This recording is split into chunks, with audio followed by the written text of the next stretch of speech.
Bien, mesdames, messieurs, bonjour. Bienvenue à cette première table ronde qui sera suivie de beaucoup d'autres, comme vous l'avez vu, mais merci de votre intérêt puisque votre présence très nombreuse en témoigne.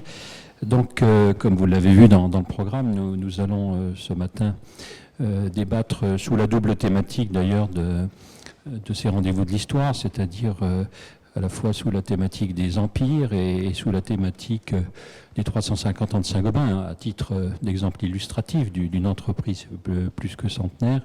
Nous allons débattre d'un sujet particulier, de la culture et de l'identité d'entreprise, en relation bien entendu avec tous les changements qui concernent de façon continue, parce que c'est par nature le monde économique, le destin des entreprises, mais sous cet angle très, très particulier de la culture d'entreprise. Car il ne vous a pas échappé qu'au plan international, les fusions, les acquisitions, les agrandissements de groupes, de métiers, mais au contraire des disparitions aussi, sont à peu près le lot quotidien de toute la géopolitique économique mondiale.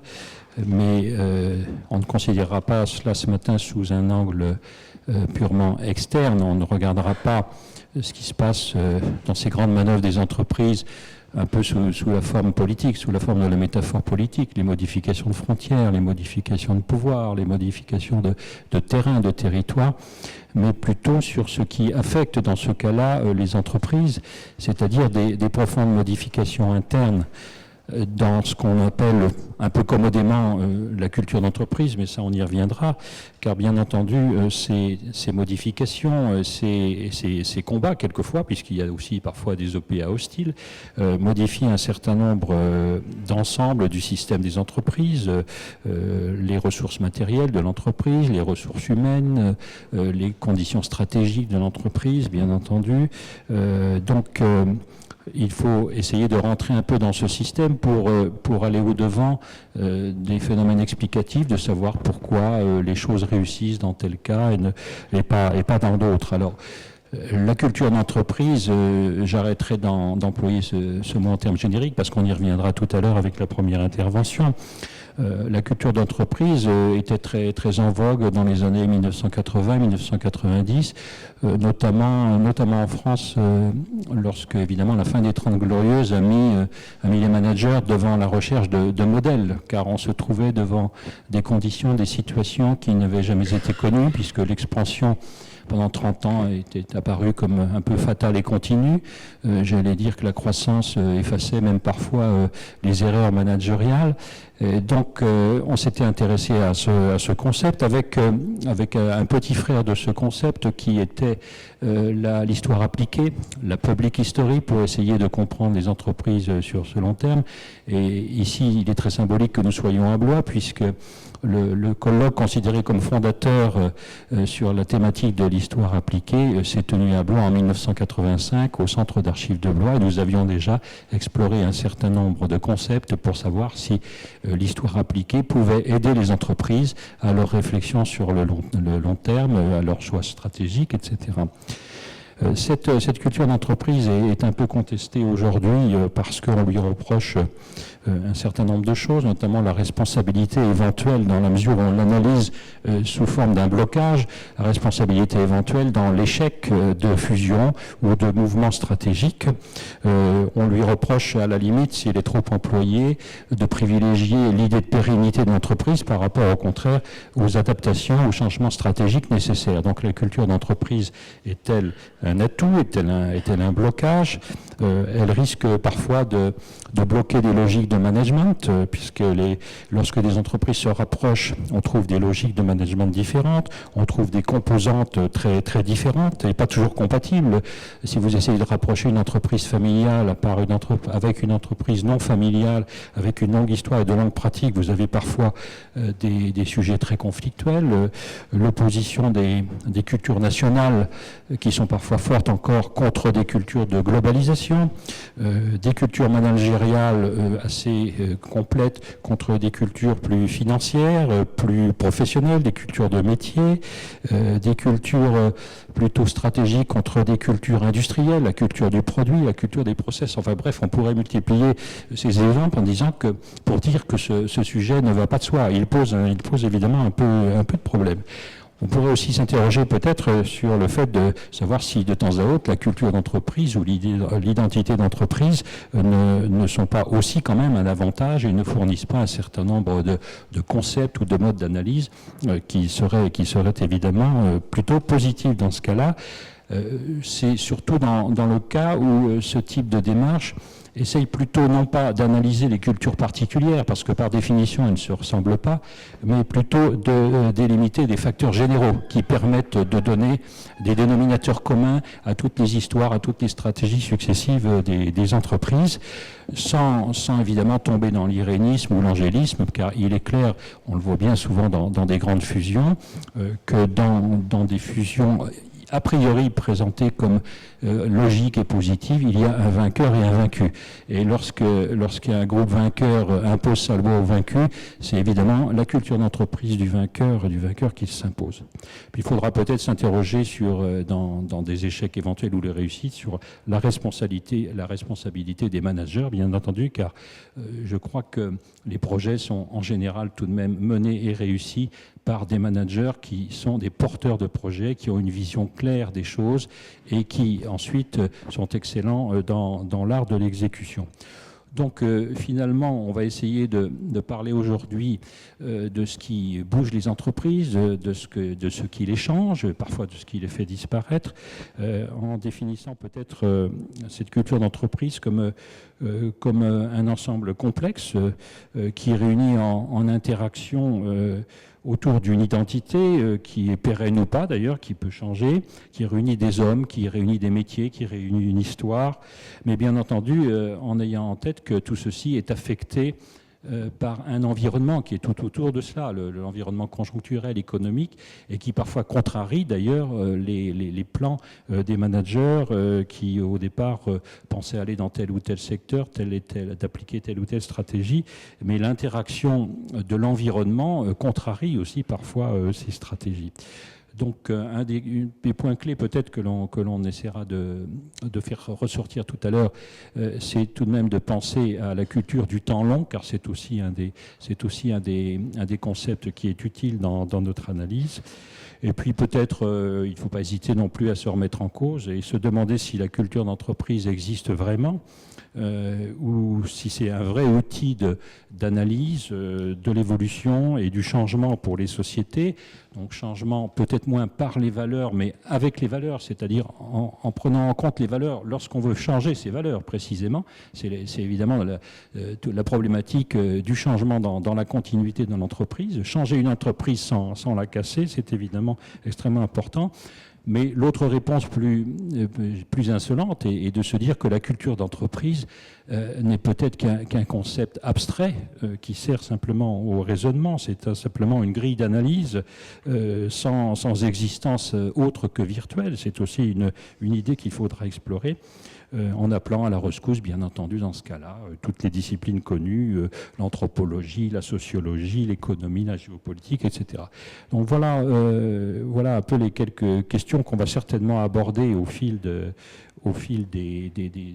interventions que vous allez entendre. Donc nous allons, sur ces bases, essayer de savoir si une entreprise a des chromosomes, si elle a des gènes qui font qu'elle perdure malgré les changements et malgré des apparences assez diverses. Au fond, on est un peu devant le problème très, très classique qu'avait déjà bien exploré l'école aristotélicienne ou les scolastiques du Moyen-Âge.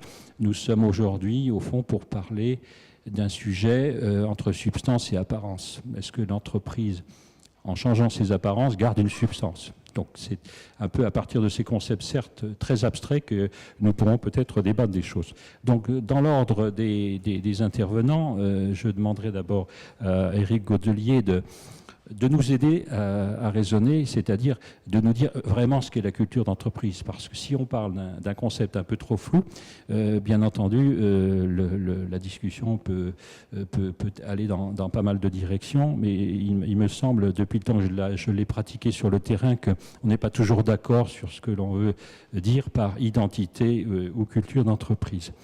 Et puis ensuite, ma voisine qui a fait une très intéressante enquête sur les entreprises centenaires et sur la pérennité des entreprises nous donnera un peu quelques clés d'analyse de ce qu'elle a observé, de ce qu'elle en a déduit, notamment au plan du temps long et justement au plan de l'utilisation de l'histoire d'entreprise. Et ensuite, Monsieur Nicolas Berland, lui qui est plus spécialisé sur le management et la gestion comme élément de culture d'entreprise, essaiera de faire un exercice pour nous dire si la financiarisation est une culture d'entreprise, si elle contrarie des cultures d'entreprise ou si au contraire il faut intégrer la culture d'entreprise à ces nouvelles logiques de gestion et de management.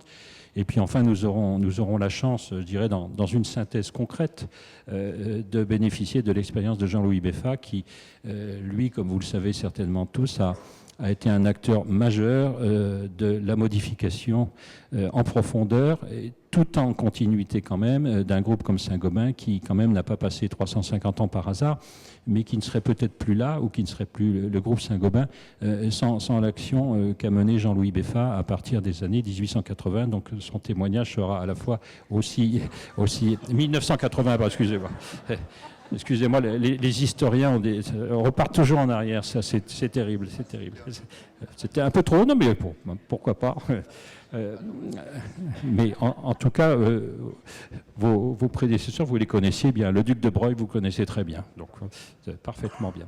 Donc voilà le schéma que je vous propose. Donc nous allons écouter les intervenants à tour de rôle. Peut-être éventuellement débattrons-nous peut-être au milieu des exposés pour faire un peu le point avec vous, répondre à vos questions et vos curiosités. Donc je vais donner d'abord pour commencer la parole à Éric Godelier, qui est professeur des universités, qui est président au Centre de gestion de Polytechnique du département Humanité et Sciences sociales, mais qui également s'est intéressé très concrètement à des entreprises. Enfin, Usinor, Sacilor, c'est un de ses sujets favoris qu'il a étudié. Et puis surtout, il a publié un ouvrage qui a été réédité, augmenté sur la culture d'entreprise. Donc nous avons là un expert à la fois théoricien et praticien très précieux, puisque même ses articles sont repris dans des revues de management, notamment aux États-Unis, où certaines des analyses de cas qu'il a faites ont relayé des publications aux États-Unis. Donc je lui cède tout de suite la parole. Il va essayer de nous éclairer sur cette fameuse notion de culture d'entreprise. Merci Maurice Hamon. Bonjour à tous. Donc, Maurice Hamon m'a donné la lourde tâche, mais en tant que professeur, il faut toujours définir les objets et les sujets. Donc, de définir ou de tenter de définir cette chose un peu bizarre qui s'appelle la culture d'entreprise. Alors, je vais vous donner un élément de la difficulté de la tâche. Il y a eu un ouvrage très célèbre publié en 1952 par deux auteurs qui s'appelaient Kroeber et Kluckern, qui à l'époque avaient fait une recension incomplète du nombre de définitions de la culture dans les sciences sociales. Ils étaient arrivés à 162. Donc si vous voulez, dans les 10 minutes qui suivent, je vous ai expliqué que malgré cette différence, on peut arriver à un certain nombre d'éléments communs. Alors j'aime bien commencer par une citation d'un monsieur très célèbre, en plus comme c'est la partie économie des journées de bois, qui est le Vilfredo Pareto. Et Vilfredo Pareto disait « La culture est un phénomène illogique et donc très compliqué à comprendre ». Alors, comme j'ai fait aussi un peu d'histoire, Maurice Hamon m'a fait l'amitié de rappeler que j'avais travaillé sur Usinor. Je vais essayer peut-être de commencer, avant de donner des définitions un peu normatives, par refaire un petit peu l'historique de cette chose qu'on appelle la culture d'entreprise. Maurice Hamon y a fait allusion. C'est quelque chose qui n'existait pas dans les domaines du management ou dans les discours des dirigeants, jusque grosso modo aux années 80, fin des années 70, début des années 80. Et il y a eu vraiment une explosion, à la fois du côté académique et du côté des discours managériaux, sous la pression d'au moins 3 raisons ou 4 raisons. La première, c'est effectivement la crise économique qui a abouti à restructurer très profondément des groupes industriels et des groupes qu'on pensait vraiment pérennes et qui n'avaient pas de raison a priori de ne pas soutenir la crise. C'est la sidérurgie, c'est l'automobile, c'est bien d'autres encore. Il se trouve que dans la sidérurgie, on a assisté à des fermetures massives en France, mais pas seulement, en Europe et aux États-Unis. Et il y a eu vraiment un problème de réflexion stratégique d'un certain nombre de grands dirigeants pour dire, au fond, c'est quoi notre métier? Comment, à partir du moment où on a fermé un certain nombre de secteurs qu'on considérait comme rente de situation au sens économique, pas au sens de ne rien faire, au sens de c'est ce qui nous faisait gagner de l'argent, qu'est-ce qui fait qu'on doit garder ou pas ces domaines? Et donc, petit à petit, une réflexion sur les origines de ces métiers, de ces technologies. La deuxième chose, alors maintenant, ça paraît un peu dépassé, mais on est un certain nombre ici, dans cette salle et autour de la table, à se souvenir du choc des Occidentaux face à la réussite japonaise à l'époque dont on attribuait les origines sur leur culture, la force de leur culture, et le fait qu'ils utilisaient, vu de loin, des méthodes de management qui n'étaient pas censées être aussi rationnelles au sens occidental que les grands dirigeants américains ou européens. Et puis, il y a eu aussi cette idée que, venant notamment portée par un certain nombre de cabinets de conseil américains qui sont arrivés avec l'idée qu'il fallait développer des bibles de la valeur, des réflexions sur la valeur, et appliquant ça soit à leurs filiales américaines, soit petit à petit par diffusion à des grands groupes français. Il y a eu une interrogation sur le rôle des dirigeants et des managers dans la possibilité de créer une culture, une réflexion, une identité commune à un certain nombre de grands groupes. Alors vous allez me dire, ça apparaît très nouveau. Je ferai juste un clin d'œil à ce moment-là. Rappelez-vous les discours paternalistes d'un certain nombre de grands patrons du 19e siècle qui aussi essayaient de créer de la communauté ou un certain nombre de valeurs. Donc vous voyez, du point de vue des concepts, c'était peut-être nouveau, mais bien évidemment, il y avait un certain nombre de pratiques qui se sont mises en place. Alors pourquoi ces éléments sur la définition? Quelques enjeux avant de venir vraiment aux éléments de définition. Un problème important, qui est un problème lié à l'entreprise en tant que telle, c'est la question de la création ou de la possibilité de créer une communauté, et si possible de créer une communauté intégrée dans l'entreprise. C'est-à-dire de faire, alors on voit des modèles sur la famille, des modèles sur... dans les années 80, alors quelqu'un qui est un peu moins de la mode, mais Monsieur Tapi était présenté comme le créateur d'une équipe et que donc l'entreprise devait être une communauté avec une culture sportive. Donc vous voyez, on avait déjà cette idée de communauté. Il y avait la question aussi qui fait le lien avec ce que je disais précédemment de l'intégration, c'est-à-dire comment on intègre des salariés, comment on intègre aussi des managers, comment on intègre des dirigeants, notamment dans le cadre d'OPA. Et si oui, est-ce que cette intégration est réelle ou simplement on a une adhésion formelle à des pratiques managériales? Je pense que Nicolas vous en dira plus tout à l'heure. Ou un vrai partage d'un certain nombre de valeurs, et si oui, quelles sont ces valeurs?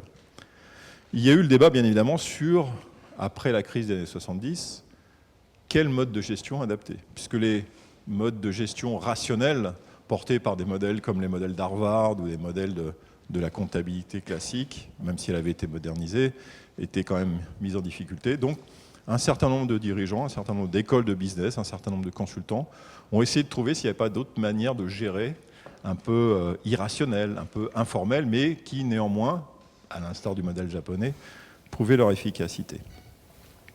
Et puis les deux derniers enjeux, c'était d'abord la question de comment faire face à la question du changement, puisque bien évidemment ces entreprises étaient souvent chargées ou en phase de changement stratégique, changement de produit, changement de technologie.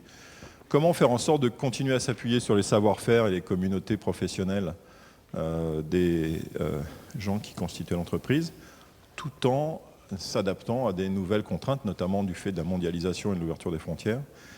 Et donc tout le débat, ça a été de voir, est-ce que la culture était un levier de changement ou est-ce que c'était un frein au changement? Sous-entendu, est-ce qu'il fallait d'abord changer la culture pour changer l'entreprise ou est-ce qu'il fallait d'abord changer l'entreprise pour changer la culture? Ce n'est pas l'histoire de l'œuf et la poule, mais je peux vous garantir que j'ai lu beaucoup et qu'à la fin, on avait vraiment l'impression qu'il y avait un problème de définition. Enfin, dernier point important, qui est là est un point d'actualité dans le débat sur les valeurs et le sens du travail.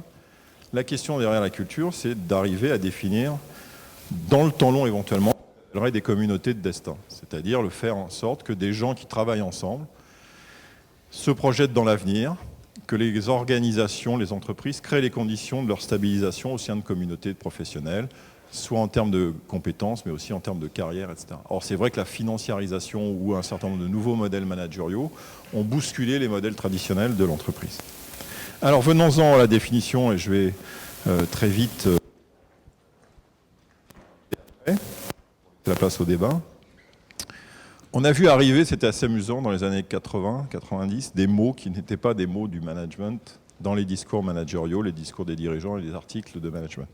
On a vu apparaître des mots comme des mythes, des tabous, des rites, des symboles, c'est-à-dire des choses qu'on attribue d'habitude, comme disent mes collègues, à l'anthropologie ou à l'ethnographie à plumes, plutôt qu'aux gens qui sont en costume 3 pièces dans des bureaux. Et donc, on voit bien que derrière ces enjeux, les dirigeants, les managers, les gens du milieu académique qui exprimaient ça, parfois de façon pas très adaptée ou sans toujours connaître les travaux des recherches en sciences sociales, étaient confrontés à un vrai problème et donc cherchaient à définir, parfois pour le comprendre, mais aussi éventuellement parfois pour agir, cette chose un peu bizarre qui était la culture d'entreprise. Alors, on a vu fleurir un certain nombre, je vais vous passer les détails, d'articles et de définitions, notamment un monsieur très célèbre qui s'appelle Schein, qui a été la définition matrice en gestion, qui a dit, bon voilà, la culture, c'est l'ensemble des hypothèses de base qu'un groupe a inventé, développé et mis en œuvre, et que ces valeurs se sont révélées efficaces dans l'action. Alors effectivement, ça a été intéressant parce qu'il a défini ça, mais le problème, c'est qu'il a défini ça uniquement sur une perspective d'action collective qui était la décision. Or, les anthropologues, depuis très longtemps, la première définition scientifique de la culture, c'est un monsieur qui s'appelle Taylor, T-Y-L-O-R, qui a défini en 1871 la culture en disant c'est simple, c'est tout. C'est toute l'activité sociale, toute l'activité humaine, la façon de penser, la façon de s'habiller, les arts, la façon de manger, la façon de marcher, donc c'est tout. Alors, vous voyez, si je vous fais une définition de c'est tout, on va avoir un petit souci et on ne va pas vraiment avancer. Du coup, cette définition de la gestion, elle a été à la fois très vite récupérée par les gens du management et en même temps très vite, ils se sont rendus compte que ça ne marchait pas. C'est-à-dire qu'on avait souvent tendance à confondre culture et identité. Maurice Hamon y a fait allusion. Et donc une première précaution qui n'est pas uniquement oratoire consiste à dire la culture, c'est d'abord du collectif. Donc il ne peut pas y avoir de culture s'il n'y a pas de communauté. Une culture s'analyse et se construit au sein d'une communauté, contribue d'ailleurs à définir une communauté en tant que telle. Mais ça veut dire aussi que par exemple cette communauté a des valeurs qui sont des valeurs qui permettent l'intégration. Mais chose qu'on oublie souvent, les valeurs, ça permet aussi l'exclusion. Puisque bien évidemment, les gens qui ne font pas partie de la bande, si vous me passez l'expression, ils ne sont pas partis dans la communauté. Donc la culture, c'est d'abord en regard d'une communauté, elle est définie par la culture et ça définit la communauté. Et la deuxième chose qui est importante, c'est que c'est quelque chose qui est essentiellement de l'ordre de l'inconscient. Autrement dit, on est agi par la culture, mais on ne sait pas toujours comment la culture agit sur nous. Ça veut dire quoi? C'est que par différence, l'identité est beaucoup plus de l'ordre de l'individuel et du conscient. Je dis bien beaucoup plus, parce que c'est un débat qui est un débat extrêmement complexe. Et contrairement à ce que beaucoup de collègues en gestion ont commencé à dire, en disant « Oui, mais les anthropologues ne sont pas d'accord, les sociologues ne sont pas d'accord, donc en gros, ils ne sont pas bons, et donc on va vous donner une définition. » Non, ce n'est pas parce qu'ils ne sont pas bons, c'est parce que c'est très compliqué. Et donc les définitions sont intéressantes. Donc première chose, inconscient et quelque chose qui est de l'ordre du collectif. Et deuxième chose importante, c'est quelque chose qui ne peut pas être décrété, c'est-à-dire c'est quelque chose qui se construit dans le temps, qui se construit de façon, pour prendre un terme de mécanique par essai-erreur, c'est-à-dire que les valeurs, elles viennent de débats, elles viennent de conflits, elles viennent d'exclusion, elles viennent d'hésitation. Donc ça veut dire qu'une culture, bien évidemment, elle existe, mais elle prend du temps. Et ceci prend tout son sens quand on s'adresse à des entreprises comme Saint-Gobain qui sont très anciennes, Mais vous vous rappelez que la plus vieille entreprise du monde est une imprimerie japonaise qui a 1000 ans, puisque je crois qu'elle a fermé d'ailleurs, il me semble, j'ai entendu dire que... et donc c'était des gens qui étaient les fournisseurs de papier de la cour impériale. Donc vous voyez, ça laisse un peu de temps pour définir un certain nombre de valeurs et de cultures. Troisième point important, c'est que la culture ne peut pas se réduire à un certain nombre de valeurs. Donc la définition qu'on va avoir, c'est un ensemble de façons de faire et de penser qui sont partagées au sein d'une communauté. J'insiste bien sur les deux éléments, façon de faire et de penser. Ça veut dire qu'une culture, ça renvoie aussi à des pratiques professionnelles, à des communautés professionnelles. Ça renvoie aussi à des technologies, puisque bien évidemment, surtout dans des entreprises sidérurgiques, automobiles ou plus généralement qui sont amenés à mettre en œuvre des technologies, on voit bien que ça définit des communautés professionnelles et donc ça va définir des identités et des éléments collectifs. Façon de faire et façon de penser, c'est-à-dire l'idée qu'au sein d'une communauté, souvent on prend l'image que vous mettez des singes ensemble et donc ils font communauté, donc ils font culture. La différence entre les singes et nous, c'est que nous on pense les institutions et on crée de la société. Et donc, bien évidemment, vous voyez bien que ça fait le lien avec le management, c'est-à-dire que le management, il sert à créer de la communauté. Donc, façon de penser, on va dire, et c'est un débat qui est à la fois un débat économique, un débat intellectuel, mais aussi un débat pratique, c'est qui pense dans les organisations et qui pense dans les entreprises. Alors, bien évidemment, les dirigeants sont là pour influencer, définir des structures, mais on sait très bien, un certain nombre d'études historiographiques ont montré que la façon dont les ouvriers interprètent les règles de prescription dans la mise en œuvre de technologies, la façon dont on interprète, quand on est un commercial, un certain nombre de normes de vente, etc., ça contribue aussi à créer une culture de la vente, une culture de la qualité du produit ou une culture des risques financiers. Enfin, dernière chose, et je m'arrêterai, Monsieur le Président. Il y a l'idée, effectivement, que l'a abordé Maurice Hamon, que la culture serait quelque chose d'inventé par les milieux académiques postmodernes dans leurs bureaux. Non, je plaisante un petit peu, mais c'est quelque chose que moi j'entends quand je vais sur le terrain, en disant, bon, ça c'est des trucs, vous êtes gentils les milieux académiques, mais nous c'est concret. Le problème, c'est que la culture, c'est un fait. Voilà. Je prends un exemple. Les gens qui sont chez Citroën, ils savent que les gens de chez Peugeot, c'est pas les mêmes. Pourtant, ils sont dans le même groupe. Donc la culture, c'est pas quelque chose qui a été inventé. Les gens savent qu'ils font partie d'une communauté et d'une culture. Je crois savoir qu'il y a des débats dans notre société en ce moment pour qui est français, qui fait partie de... Oh non, pardon, excusez-moi. Le fait est que c'est quelque chose qui existe et qui a des conséquences très importantes, parce que on va considérer que certains symboles de l'appartenance communautaire sont des symboles du sacré. Je vais vous donner un exemple. Quand moi je faisais ma thèse chez Usinor, le groupe Usinor avait été racheté par son concurrent éternel qui était Sassilor. Ça vous détend, vous savez rien, mais je peux vous garantir que certaines usines ont vraiment eu des changements. 20 ans après, j'ai rencontré des anciens ouvriers qui me disaient « Vous vous rendez compte quand Sassilor nous a transformés en Solac ?» Alors Solac, c'était le château d'eau qui était aux couleurs rouges d'Usinor a été peint en bleu. Vous vous rendez compte du scandale, 20 ans après. Donc vous voyez que la culture est prégnante. Alors je conclurai en disant 2-3 choses. Première chose, c'est qu'on a souvent tendance à penser que chaque individu d'une communauté incarne à lui seul la totalité de la culture et est conscient à lui seul de la totalité de la culture des membres de sa communauté. Ça veut dire, je suis ouvrier chez PSA, je suis capable d'incarner tout ce que les ouvriers de PSA pensent, ont en tête et la façon d'agir. Ça ne marche pas. C'est-à-dire que oui, on a des éléments chacun de notre culture, communauté, partagée, mais on n'a pas tout tous ensemble. Deuxième point important, c'est que la culture, elle s'exprime dans les éléments matériels. Je vous ai dit tout à l'heure que Taylor avait dit que c'était tout. On apprend autant dans une entreprise à parler aux gens que quand vous rentrez dans une usine, quand vous rentrez dans l'aménagement des bureaux, dans la façon dont les gens sont habillés, ça traduit un certain nombre d'éléments. Un des fondateurs de IBM, M. Watson, imposait que tous ses cadres soient habillés en noir avec une chemise blanche empecée et une cravate d'une certaine façon pour donner une image, mais aussi donner une représentation de la rigueur.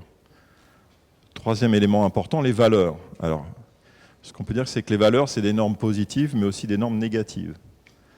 C'est-à-dire que c'est des choses qui vont permettre l'intégration et l'exclusion au sein d'une communauté.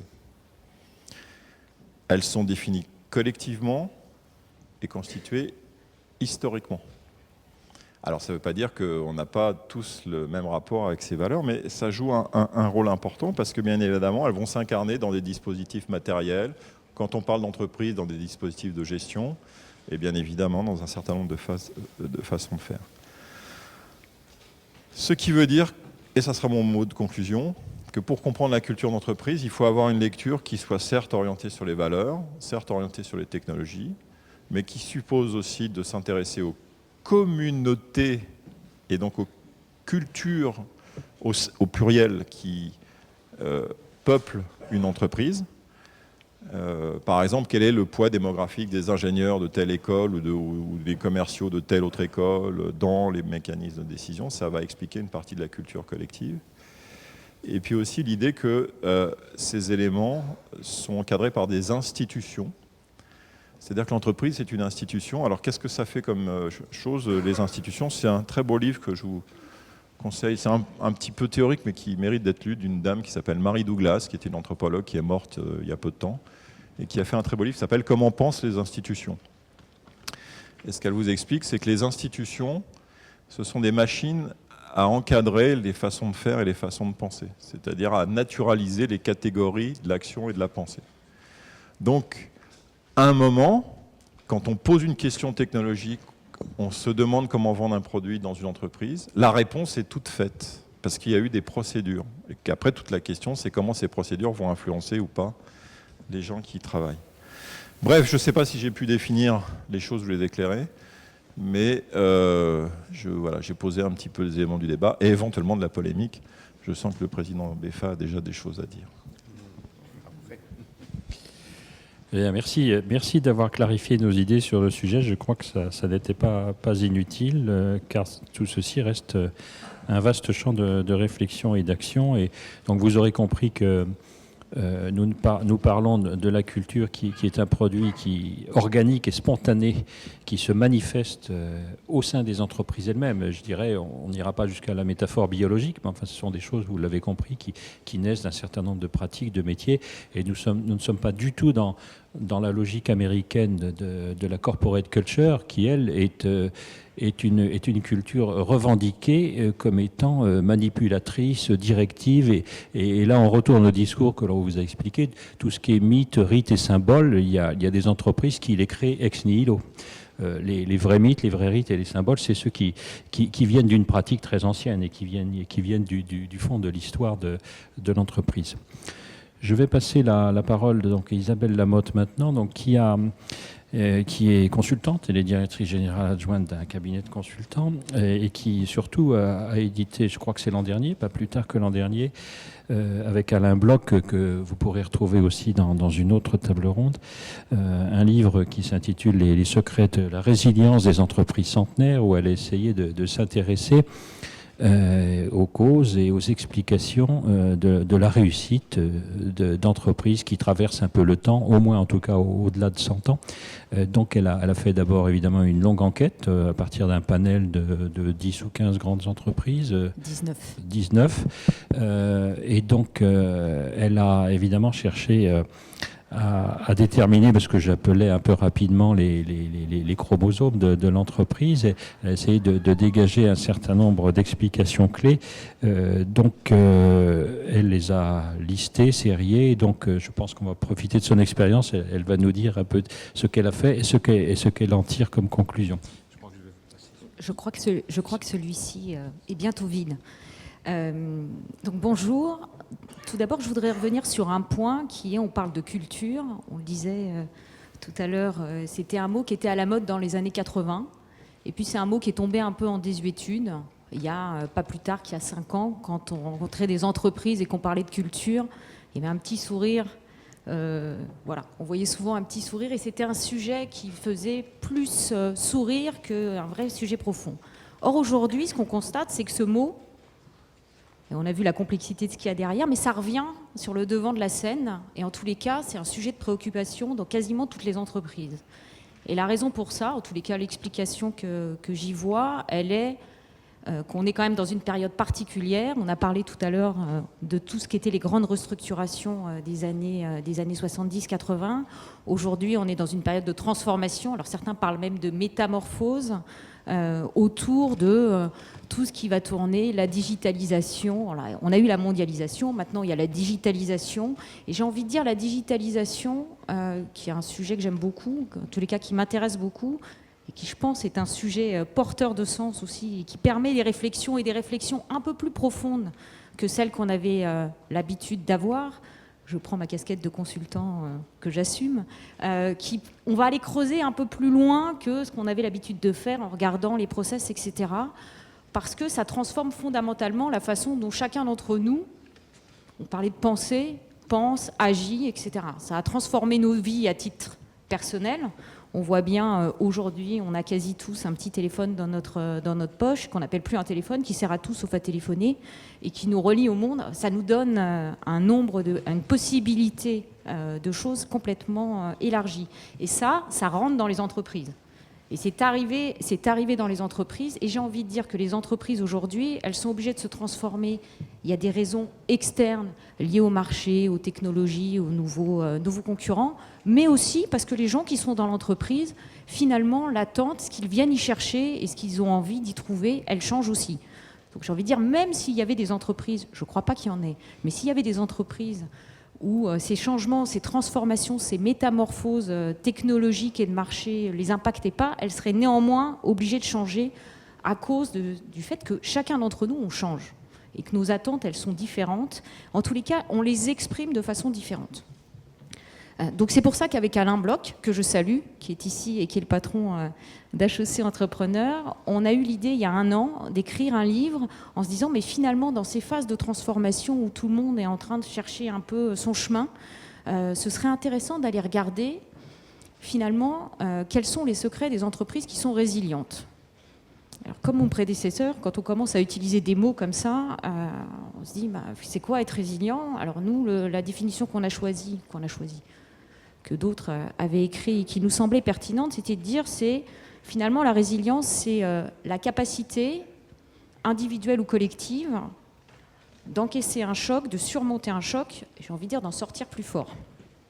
Et donc si on l'applique aux organisations, c'était ça. Alors la première question quand on fait une étude comme ça, finalement c'est quoi la définition? Qu'est-ce qu'on va aller chercher comme type d'entreprise qui fait qu'on ne pourra pas nous dire ah ben non celle-là elle n'est pas résiliente, etc. Et donc on a choisi un critère très objectif qui était de dire nous on va s'intéresser aux entreprises qui sont centenaires, partant du principe, on l'a écrit en 2014, que si en 2014 vous étiez centenaire, vous aviez traversé 2 guerres mondiales, vous avez traversé des crises économiques, des révolutions industrielles diverses et variées, et donc on pouvait objectivement penser que vous étiez résilient. Donc on est allé interroger 19 entreprises de type et de nature très différentes, dont Saint-Gobain, mais aussi Potel et Chabot, on a parlé d'IBM tout à l'heure, la Société Générale, et essayer de comprendre finalement quels étaient leurs secrets. Alors il y en a 4, et je vais insister sur 2 d'entre eux. Je vous engage à aller, je vais faire du teasing pour Alain, d'aller écouter la conférence de cet après-midi sur l'éternité en héritage, qui est le nom de notre livre. Et moi je vais insister sur 2 de ces secrets, sachant que on a l'habitude de dire avec Alain, c'est 4 murs de la même maison, il faut les 4. Mais il y en a 2 qui me paraissent directement liés à la table ronde d'aujourd'hui. La première, c'est, on s'est rendu compte que dans ces entreprises, il y avait une nature de dirigeants particulière et qu'il y avait un rapport à l'histoire qui était particulier. Pourquoi une nature de dirigeants particulière? On parlait de temps long tout à l'heure. On s'est rendu compte que c'est dans ces entreprises-là, en moyenne, les patrons de ces entreprises, ils étaient dans l'entreprise depuis 2 fois plus longtemps que les patrons des entreprises, enfin de l'ensemble des entreprises, 10 ans par rapport à non c'était plus que ça d'ailleurs, c'était 15 ans par rapport à 7-8 ans normalement, et puis qui restaient en poste plus longtemps aussi, j'allais dire 6-7 ans versus 3 ans normalement. Donc il y a un temps long, et cette notion de temps long, elle est importante parce que du coup, ça amène à prendre des décisions qui sont, j'ai envie de dire, pas au quarter ou au trimestre. On parlait de financiarisation tout à l'heure, voire au mois, puisque pour les entreprises cotées, mais de se dire finalement, moi je me laisse le temps de... Il y a une condition à ça, et c'est un point commun qu'on a vu dans toutes les entreprises qu'on a rencontrées, c'est que durer, c'est un choix. C'est-à-dire qu'on peut tout à fait créer une entreprise et se dire que finalement, elle a vocation à durer 5 ans, 10 ans, puis s'arrêter ou être achetée, transformée, etc. Donc c'était vraiment, là, les entreprises qu'on est allé voir et qui sont centenaires, elles ont toutes cette conviction que durer, c'est un choix et que c'est un élément différenciant, un élément de force. Et donc pour faire ça, elles s'appuient beaucoup, et ce qui nous a frappé beaucoup, c'est que pratiquement toutes, sur les 19 entreprises qu'on a rencontrées, il y en a 17 qui ont écrit leur histoire. C'est quand même énorme, et quand on dit écrire les histoires, ça va de choses simples à des choses extrêmement détaillées, avec des recherches historiques, des historiens qui ont travaillé sur le sujet, etc. Et donc il y a une fierté de cette histoire, de savoir qui on est, qu'est-ce qu'on est, et que si on sait bien qui on est, qu'est-ce qu'on est, quelque part, ça donne la force qui va permettre de se transformer, parce que évidemment, si je prends l'exemple de Saint-Gobain, le Saint-Gobain, la manufacture de Louis XIV il y a 350 ans, a quand même pas grand-chose à voir avec le Saint-Gobain d'aujourd'hui. Probablement que si.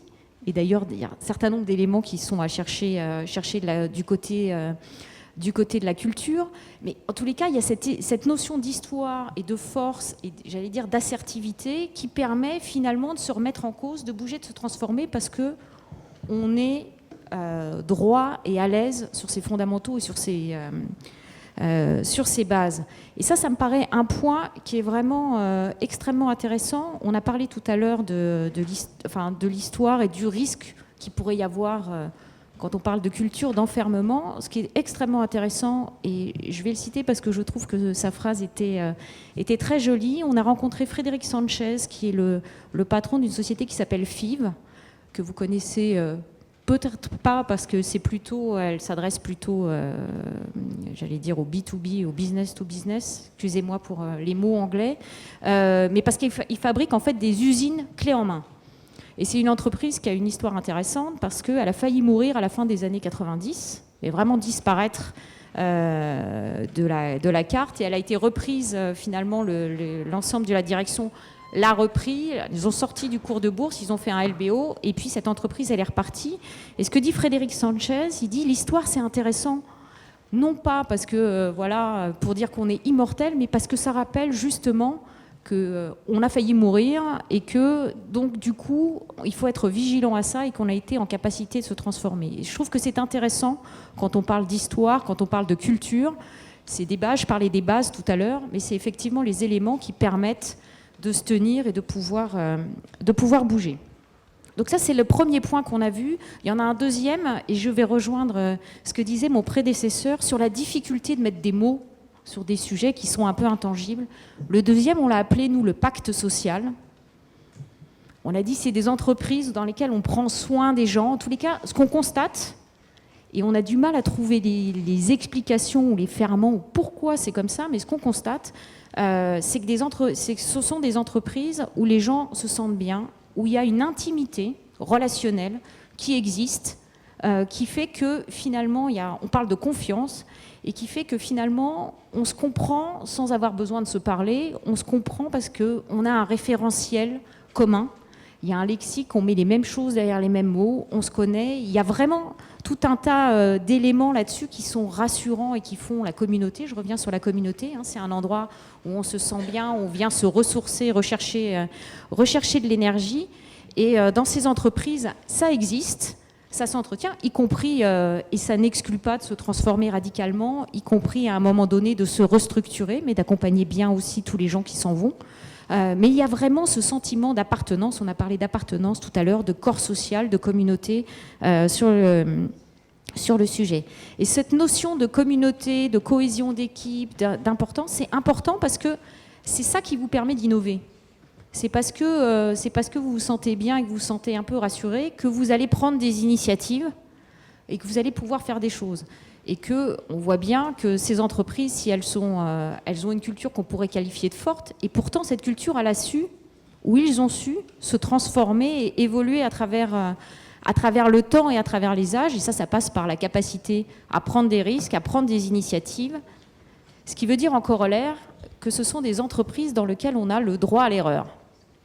Je le dis parce que je pense que c'est un vrai élément important. C'est-à-dire qu'aujourd'hui, on dit aux gens, il faut innover, il faut entreprendre, etc. Donc vous avez les bases qui vous permettent effectivement d'aller prendre des risques. Vous allez d'autant plus les prendre si vous savez que vous avez quand même le droit à l'erreur. Et parce que plus on essaye, plus on a de risque de se tromper. Par contre, ce qu'on sait, c'est qu'on n'essaye pas. Si on n'essaye pas et si on n'innove pas, la probabilité que progressivement vous disparaissiez, elle est quand même forte. Et c'est important. Et ce qui est important, c'est qu'aujourd'hui, on parle beaucoup d'entrepreneuriat, d'initiative, etc. Ce que je trouve intéressant, c'est que il n'y a pas besoin d'être petit pour être dans cette capacité-là, où c'est pas nécessaire d'être petit. Et il y a des grandes structures qui ont réussi à le faire. Et si je prends l'exemple de Saint-Gobain, 50% du chiffre d'affaires de Saint-Gobain, c'est des activités qui n'existaient pas il y a 20 ans. Et donc on peut être grand, important, etc. et néanmoins être en capacité d'innover. Donc c'est pour ça que je reviens sur ce droit à l'erreur, qui est un élément fort et un élément important, pour moi, de la culture, dans un certain nombre d'organisations, d'autant plus importante dans la société française, où on sait que le droit à l'erreur n'est pas forcément naturel chez nous par rapport aux anglo-saxons, où vous essayez, ça ne marche pas, c'est pas grave, et vous repartez. On vous reprochera plutôt de ne pas avoir essayé, de ne pas avoir échoué. Si vous dites que vous n'avez jamais rien raté aux États-Unis, on va vous regarder d'un air un peu bizarre, en disant, tiens, s'il a rien raté, quelque part, c'est qu'il n'a pas pris de risque et qu'il n'a rien essayé. Parce que quand on essaye, forcément, il y a un moment où on rate. Donc, les deux éléments, j'ai parlé d'histoire, j'ai parlé du pacte social. Il y en a deux autres qui sont la frugalité et l'ambidextrie, qui est la capacité à la fois de très bien réaliser ce que vous faites au quotidien, mais aussi d'innover, de vous projeter dans l'avenir et de préparer l'avenir. Donc, c'est tout ça que vous expliquera Alain cet après-midi. Mais si on revient sur le sujet d'aujourd'hui et sur la culture, et est-ce que moi il y a un sujet qui me frappe, c'est qu'il faut du temps pour une culture, et finalement quand on regarde un peu des entreprises un peu nouvelles aujourd'hui, donc les GAFA pour commencer par eux, donc les Google, Apple, Facebook, Amazon, vous savez qu'aujourd'hui maintenant on commence à parler, même les GAFA deviennent j'allais dire has-been, on vieillit très vite dans le monde d'aujourd'hui, on parlait du temps tout à l'heure. Aujourd'hui, on parle des NATU, donc les Netflix, Airbnb, Tesla et Uber, donc qui donnent déjà un coup de vieux à leurs petits prédécesseurs d'il y a 5 à 10 ans.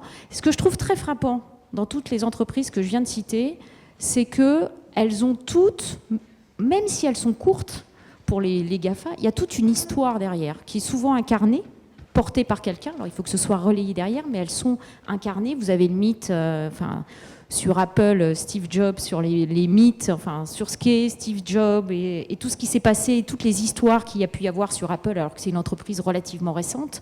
On voit bien que ce côté de se construire une histoire, d'aller chercher des choses, on le retrouve, j'allais dire, presque indépendamment du temps et de l'âge que vont avoir les entreprises. Et on parlait du mythe tout à l'heure et les choses. Il y a quand même un point commun, quelle que soit la nature des choses, c'est quel est votre projet et quel est le sens que vous donnez. Qu'est-ce que vous allez chercher à faire collectivement avec les gens que vous emmenez.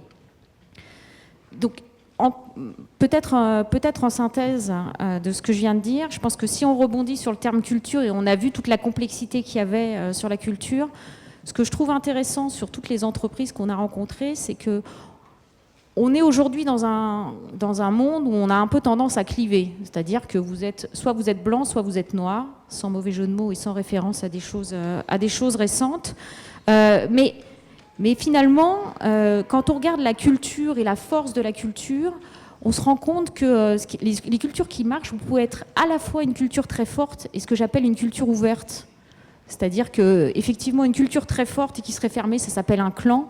Et les clans, ça ne survit pas longtemps, en tous les cas. Et dans les mondes dans lesquels on est, ça ne survit pas. Et donc, la forte capacité, ce que je trouve intéressant sur ces sujets-là, c'est qu'à la fois, on peut être fort sur ses bases, etc. Et à la fois, et j'ai envie de dire, vous êtes d'autant plus ouvert que vous êtes fort sur ces bases. Ce qu'on dit de façon psychologique et de façon, sur dans plein de sujets. Et je pense que ça, c'est vrai aussi dans nos organisations. Et donc, plus on est enraciné, au vrai sens historique du terme, plus vous pouvez évoluer finalement, parce que plus vous êtes à l'aise et vous êtes clair sur ce que vous avez envie de faire. Et quand on parle d'évolution de culture, enfin tout ce qui est autour des évolutions de culture, ou quand il y a des fusions, acquisitions, qu'est-ce qu'on fait de différent? En fait, aujourd'hui, je pense qu'on ne prend pas une culture et qu'on ne l'impose pas. Je pense que, alors, pour le coup, il y a des chiffres et on a des dizaines d'exemples qui montrent que ça ne marche pas. Moi, je vois aussi chez un certain nombre de mes clients où 20 ans après, les gens vous parlent encore, ou quand vous les rencontrez, 15 ans après, les gens vous expliquent, on peut parler de Carrefour, ou quand vous croisez des gens chez Carrefour, ils vous expliquent que c'est des anciens Carrefour ou des anciens Promodes. Idem chez GDF Suez. Enfin, voilà, et c'est quand même... donc, on n'a pas réussi, j'ai envie de dire, le chemin aujourd'hui, c'est comment construire une équipe, une culture commune, et plutôt en allant chercher... Moi, je crois plutôt que chercher ce qui nous oppose, en allant chercher ce qui nous rassemble, à un moment donné, sur les cultures, plutôt dire, ah bah, c'est pas possible parce qu'on est comme ci, on est comme ça. Il y a toujours des éléments, vous ne pouvez pas être dans le même métier sans avoir des éléments fondamentaux. Ou au pire, il y en a toujours un qui marche, c'est le client.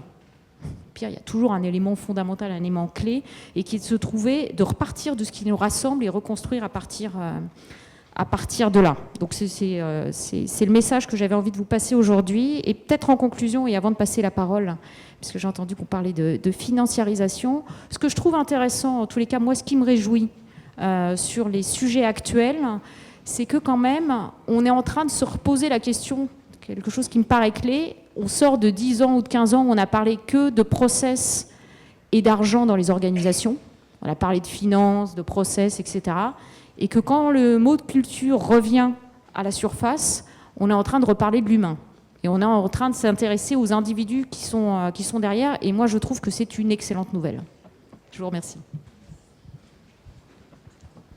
Bien, merci beaucoup. Et alors, effectivement, vous avez rassuré les historiens présents.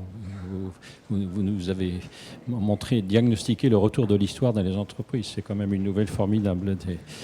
Et puis, bien entendu, vous avez sorti les dénominateurs communs, donc ça répond parfaitement à notre réflexion. Et puis, en plus, ce qui est intéressant, je trouve, c'est que ce que vous dites là est valable pour des start-up. Une start-up prend votre analyse et elle a quelques clés d'action et de réussite, donc c'est tout à fait passionnant.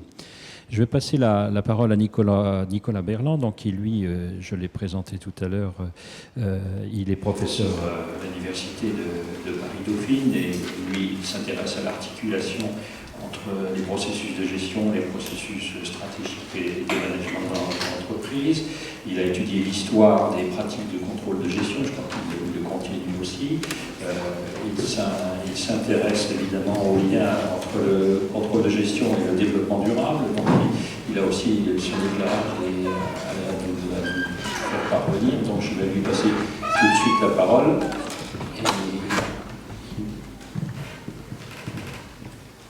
Très bien, merci.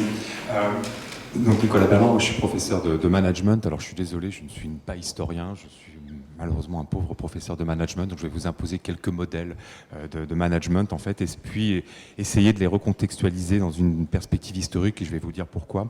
Et puis prendre pour illustrer mon propos le cas de Saint-Gobain, sur lequel je travaille actuellement. Alors c'est prendre des risques, puisque on a quelqu'un ici qui connaît beaucoup mieux Saint-Gobain que je ne le connais, mais voilà, ce sera peut-être l'occasion de débat. Donc la culture d'entreprise, ça existe. J'ai eu l'occasion de la rencontrer à plusieurs moments dans ma carrière. Par exemple, j'ai formé les commissaires de police au contrôle de gestion. Et faire comprendre à un commissaire de police le sens du mot contrôle, c'est quand même tout un programme, puisque pour lui, il s'agit d'abord d'un contrôle de vérification, en fait, où là, souvent, on va pouvoir entendre le contrôle avec d'autres acceptions, la maîtrise.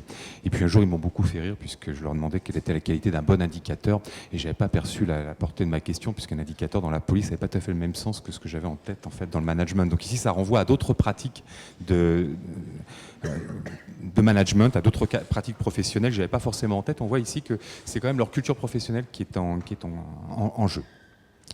Alors, je vais articuler ma présentation autour de deux idées forces. La première, c'est que je ne vais pas m'intéresser à des chocs culturels sur des exemples précis d'entreprises, si ce n'est Saint-Gobain, mais je vais me placer dans un cadre plus général. Moi, ce qui m'intéresse, c'est le temps long, en fait, et c'est d'aborder la culture. Il y a de multiples exceptions, hein. Eric l'a rappelé tout à l'heure, de la culture. C'est de la culture managériale, moi, qui va m'intéresser, et de la remettre dans un temps long avec des problématiques de périodisation, en fait.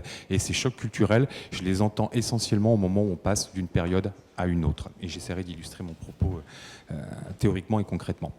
Donc des rencontres de logique de management de longue durée. Parce que s'il y a culture, c'est forcément un phénomène de temps long. En dessous, c'est un épiphénomène. Donc s'il y a quelque chose de permanent, en fait, on ne peut l'aborder qu'au travers de l'histoire. La deuxième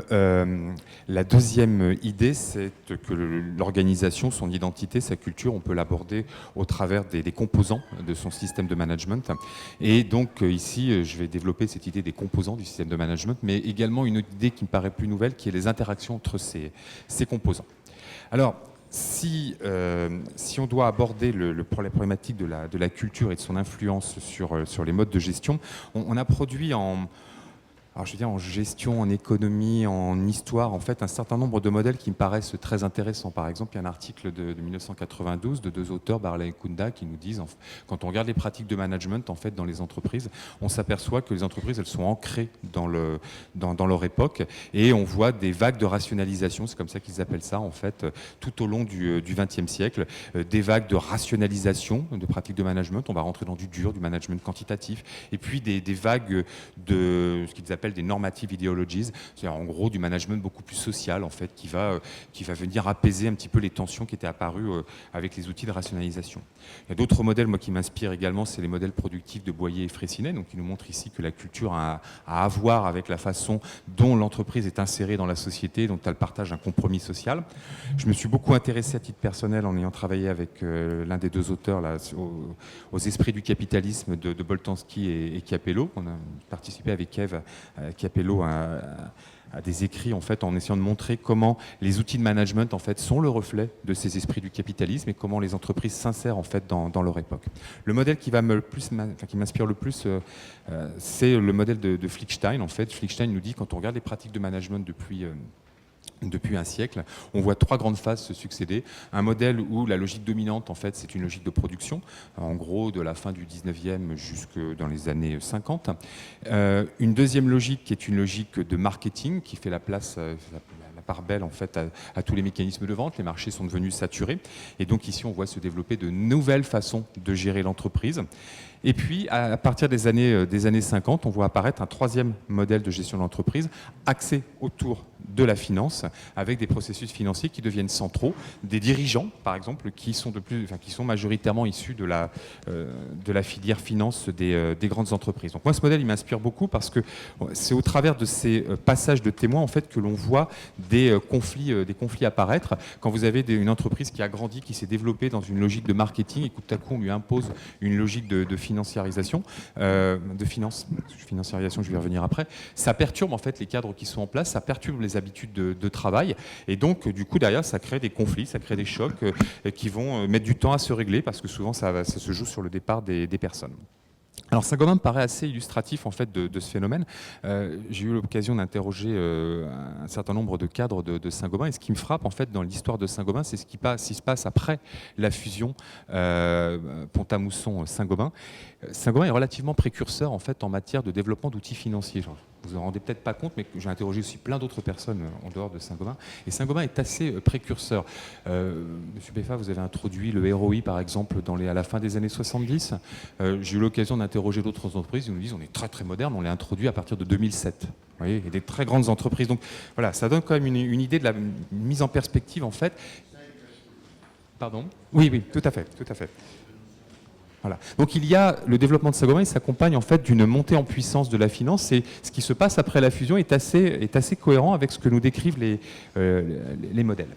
Alors ce qui est intéressant aussi, c'est que cette phase de finance, en fait, elle s'est transformée à partir dans les années 90 en une phase là de financiarisation où la finance, le contrôle, le pilotage des entreprises par la finance a pris une toute autre notion. On a vu apparaître de nouveaux indicateurs. On voit, il y a l'emphase est mise sur de nouvelles pratiques de gestion, comme l'introduction de plans d'économie. La notion, les entreprises ont toujours fait des économies, mais l'idée d'introduire des plans d'économie avec des objectifs qui vont être affichés sur les marchés, qui vont être pilotés, ça c'est quelque chose de relativement récent. Il y a des tests qui ont été faits sur le sujet, et on change complètement de nature en fait de pilotage. On passe d'abord d'un contrôle assez comptable au début des années 70 à un contrôle business partner, on accompagne des logiques d'amélioration continue, à majoritairement des cultures de financiers, avec des gens de direction financière qui viennent majoritairement des grands groupes, des grands cabinets d'audit. Et une petite anecdote me racontait un contrôleur de gestion en grand groupe français, Alstom, il me dit dans les années 2000, je vois apparaître les petits hommes en gris. Et ça aussi, ça traduit bien cette idée de culture, les petits hommes en gris. Quand vous connaissez le milieu, en fait, ils parlent des auditeurs. Ils arrivent, ils savent tout. Leur culture, c'est pas une culture de la finance appliquée à l'entreprise, c'est une culture de la finance qui s'applique à toutes les entreprises. Et ça change radicalement en fait le mode de management. Deuxième idée, ça c'était pour replacer sur une périodisation de temps longue la façon dont changent les modes de management et comment ça rentre en conflit. Deuxième idée, je m'ai appuyé pour ça sur un modèle qui a été développé par un monsieur qui s'appelle Robert Simons, qui est prof à Harvard, qui en 95 publie un livre qu'il a façonné tout au long des années 80, où il dit voilà, le management, on peut l'interpréter, on peut le lire au travers de 4 grands leviers de contrôle. Pour faire du management, il faut des valeurs, il faut des systèmes de contraintes pour empêcher les gens de faire n'importe quoi. Et puis il nous faut des outils. Et puis ces outils, on peut distinguer 2 catégories d'outils en fait en fonction de la façon dont on les utilise. Alors ce qui est intéressant, c'est que lui, il écrit son modèle, il le développe dans les années 80 à un moment en fait où l'ouvrage dominant, c'est un ouvrage qui s'appelle In Search of Excellence, le prix de l'excellence, et qui nous raconte justement que tous les outils financiers durs en fait ne servent à rien. Si on veut améliorer la performance des entreprises, il faut s'en débarrasser. Et donc ils font la promotion, je ne sais plus, une trentaine de cas d'entreprises qui sont présentés comme des cas extrêmement pertinents. Alors il y en a d'autres ont écrit un livre un peu prix l'excellence, a donné le coût de l'excellence après, parce que certains ont montré que ces modèles en fait ils tenaient pas la route, du moins ils tenaient pas la route dans la durée, parce que s'appuyer que sur la culture pour piloter, ça pose un petit problème, pour paraphraser un ancien PDG de Chrysler Corporation. Dans l'entreprise, quand les compteurs de haricots sont trop puissants, c'est les financiers en fait, quand ils sont trop puissants, l'entreprise elle oublie de servir ses clients, puis s'ils sont trop faibles en fait, on oublie de compter les sous et donc on fait faillite aussi, donc c'est un problème. Donc Simons il nous décrit 4 leviers, et ce qui est intéressant, c'est qu'il introduit ce levier des valeurs en fait, vraisemblablement, ça on n'a pas eu l'occasion de discuter avec lui, mais vraisemblablement en fait en contrepoint de ce qui s'est développé avec le prix de l'excellence, qui a été le best-seller des années 80, le plus lu parmi les managers, en disant il faut réintroduire autre chose. Et ce qui est très intéressant également dans le modèle de Simons pour capturer la culture, c'est qu'il nous dit on a ces 4 leviers dans lesquels on a des artefacts techniques, des outils de gestion et puis des pratiques d'empowerment, de changement culturel. Mais ce qui est intéressant, c'est de mettre en relation, c'est les interactions entre ces différents leviers qui vont être particulièrement pertinents. Les aspects formels, en général, on les capte. Les aspects informels d'interrelation, on les capte beaucoup moins. Alors là aussi, j'aurais m'appuyer sur le cas de Saint-Gobain pour illustrer ça. J'aurais d'autres illustrations, mais on ne va pas avoir le temps. Après la fusion en fait, Saint-Gobain-Pont-à-Mousson, il y a un développement d'outils de gestion très très fort, une grande rigueur de gestion qui est introduite. Ce que j'ai capté de mes interviews, c'est que cette rigueur de gestion, vous semblez l'avoir confirmé tout à l'heure, juste avant la présentation, c'est qu'elle vient en fait de Pont-à-Mousson, cette rigueur de gestion. Et on m'a expliqué que c'est parce que Pont-à-Mousson travaillait sur des marchés mondiaux avec des produits à faible marge et qu'on n'avait pas trop le choix. D'autres m'ont dit aussi parce que Pont-à-Mousson, vous avez une culture protestante en fait qui pousse à la rigueur. Là où Saint-Gobain est sur des marchés... Et sur des marchés plus, on me l'a dit donc je le répète, mais là où Saint-Gobain est sur des marchés beaucoup plus locaux en fait, qui n'ont pas conduit à cette même rigueur de gestion, et par contre des valeurs beaucoup plus prononcées. Et ce que j'ai trouvé intéressant en fait, c'est la façon dont ces valeurs et cette rigueur de gestion se sont articulées dans les années qui ont suivi la fusion dans le groupe Saint-Gobain-Pont-à-Mousson, la financiarisation étant contrebalancée par un certain nombre de valeurs humaines. Certains m'ont dit, pendant longtemps, chez Saint-Gobain, on ne licencie pas, on est attaché à l'humain, en fait, ce qui va venir contrebalancer ici la montée en puissance de la finance dans un management que je qualifierais d'équilibré, là où aujourd'hui certaines pratiques sont précisément des pratiques peut-être déséquilibrées parce qu'on n'a plus ces interactions. Voilà, je m'arrêterai là. Merci beaucoup. Mais comme prévu et comme attendu, vous nous avez un peu sorti vers de nouveaux horizons, mais qui complètent tout à fait notre débat d'aujourd'hui. Je vais donc passer la parole à Jean-Louis Beffa, qui a écouté beaucoup de choses et qui a certainement aussi beaucoup de choses à nous dire. Beaucoup de choses avec beaucoup d'intérêt. Bon, je vais en effet vous dire en gros, suivant quel principe j'ai pour ma part géré pendant donc 21 ans, puisque j'ai été président, directeur général pendant cette période de temps. Et bien sûr, la liaison avec la culture de l'entreprise, qui, comme vous l'avez dit, est une culture hybridée. Parce que dès le départ, en raison du fait que nous sommes issus d'une fusion entre Saint-Gobain et Pont-à-Mousson, des éléments viennent largement de Saint-Gobain, mais des éléments extrêmement structurants viennent également de Pont-à-Mousson, notamment la rigueur de gestion. Ce qui m'intéresse aujourd'hui, c'est de vous parler de la liaison entre la stratégie et la culture de l'entreprise. Cette interaction permanente, la stratégie d'un groupe doit ensuite s'insérer pour sa mise en œuvre dans l'observation, y compris pour sa conception d'ailleurs, dans l'observation des mutations de la planète.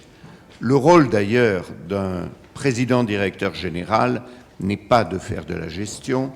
Le rôle véritablement, c'est de voir les mutations géostratégiques ou géoéconomiques de la planète avant ses concurrents et de le traduire avant eux dans des actions concrètes. Ça, c'est pour moi l'essentiel de ce que j'ai cru du point de vue de la stratégie.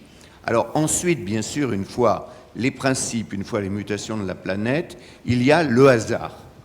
Le hasard joue un rôle extrêmement important dans la mise en œuvre d'une stratégie. Et à certains moments, la stratégie de Saint-Gobain aurait pu bifurquer dans un sens ou dans l'autre, et le hasard a joué un rôle absolument essentiel.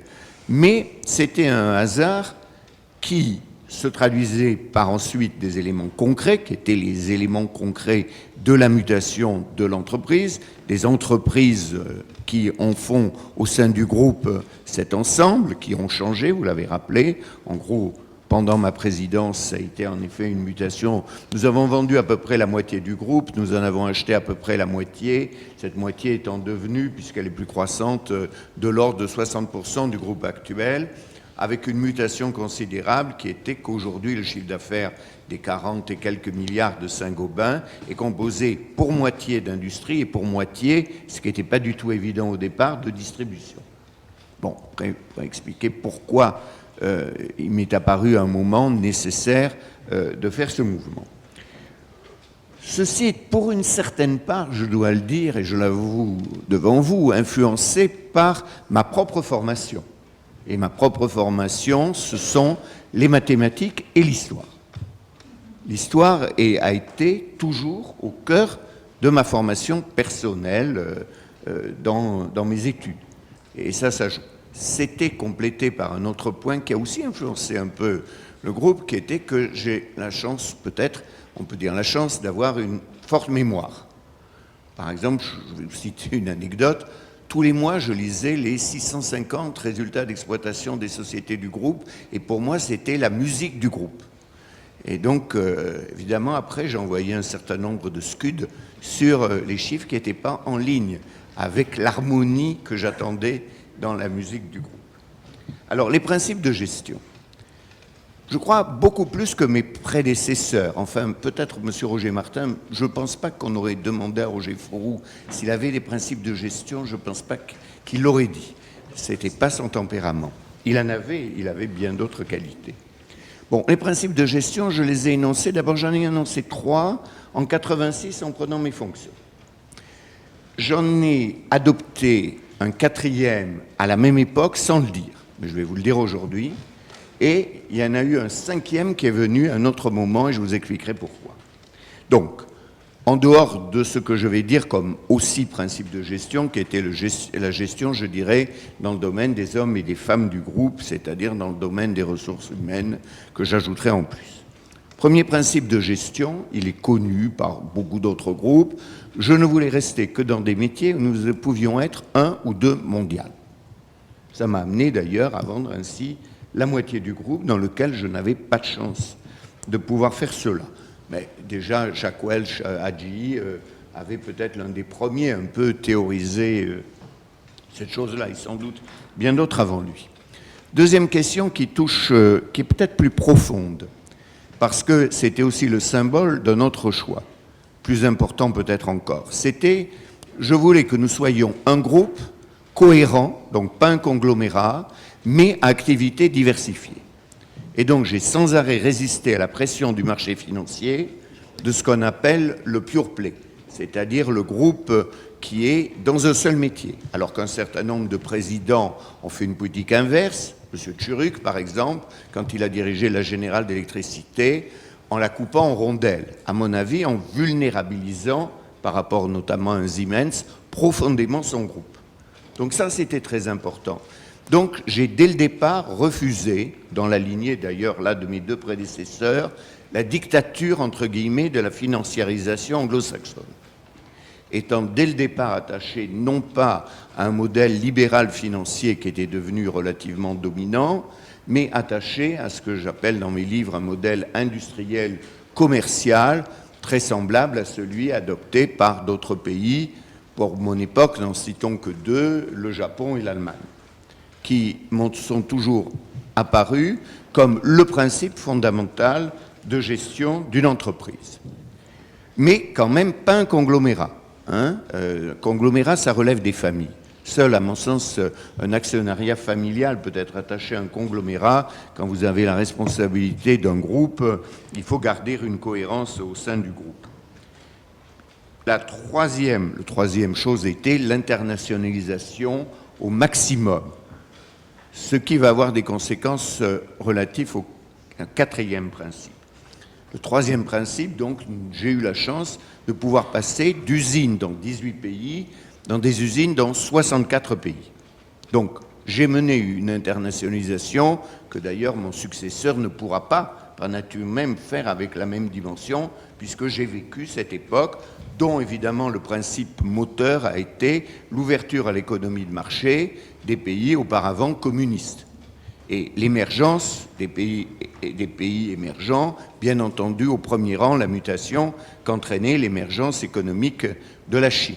J'ai eu la chance d'aller en Chine pratiquement tous les ans depuis 1980 et pendant 34 ans, j'ai observé sur le terrain et dans les décisions que j'étais amené à prendre concernant Saint-Gobain, la mutation chinoise et d'ailleurs la mutation asiatique au sens large. J'ai eu, j'avoue, très tôt le fait que l'économie mondiale basculait vers l'Asie avec l'émergence chinoise et je continue à considérer que c'est de loin un des facteurs essentiels de l'évolution future. Le quatrième principe était lié à la possibilité de faire l'internationalisation. C'était simple, il ne fallait pas faire de métier stratégique. C'est-à-dire, je n'ai fait que des métiers pour lesquels je n'avais jamais à avoir un ministre pour le faire. C'est-à-dire autant que si vous êtes Thalès, si vous êtes Monsieur Dassault, vous êtes obligé d'aller voir un ministre régulièrement. Pas dans les métiers de Saint-Gobain. Nous faisons des métiers qui n'intéressent pas, Dieu merci, d'un point de vue important, le pouvoir politique. Ceci nous dégageait, dans certains aspects, des contraintes liées à la dimension française. La dimension française étant faible, malgré tout, au niveau mondial, eh bien, nous n'étions pas dans des métiers où nous étions face à des géants américains, par exemple, comme le sont automatiquement des métiers stratégiques. Donc, pour être vraiment mondial et numéro un, la cohérence des deux imposait de ne pas être dans des métiers stratégiques. Nous héritions en plus de l'histoire de... Ce qui était d'ailleurs tout à fait l'histoire de Saint-Gobain. D'ailleurs, Saint-Gobain n'a jamais été, sauf à certains moments quand on a demandé à participer à l'aventure nucléaire, mais il a fait que marginalement par rapport à l'essentiel. Et d'ailleurs, nous en sommes sortis. Alors, bien sûr, l'entrée de notre groupe dans l'informatique, sur lequel j'étais totalement réticent, pour ne pas dire plus, a fait que, Dieu merci, nous en sommes sortis. De toute façon, si j'avais eu à décider quelque chose, j'en serais absolument sorti, car j'ai vu la mutation de culture du groupe à partir du moment où nous étions dans l'informatique. Il fallait téléphoner au ministère de l'Industrie au moins toutes les semaines, si ce n'est plus. Et ça, je ne le voulais en aucune façon. En plus, notre entrée dans l'informatique violait une deuxième règle à laquelle je croyais, c'est-à-dire il était évident que nous n'allions pas être leaders. À la limite, j'aurais préféré, dans ce moment-là, s'il y avait eu une mutation informatique, que nous prenions le contrôle de Capgemini de l'époque et non pas le contrôle, bien sûr, de Bull ou même d'Olivetti. Voilà. Parce qu'au moins, Capgemini pouvait avoir une chance d'être dans un certain créneau un leader, ce qu'il d'ailleurs a montré ensuite. Donc ce point était extrêmement important. Le cinquième, et en plus nous étions leaders hérités du fait que nous n'étions pas dans des métiers stratégiques.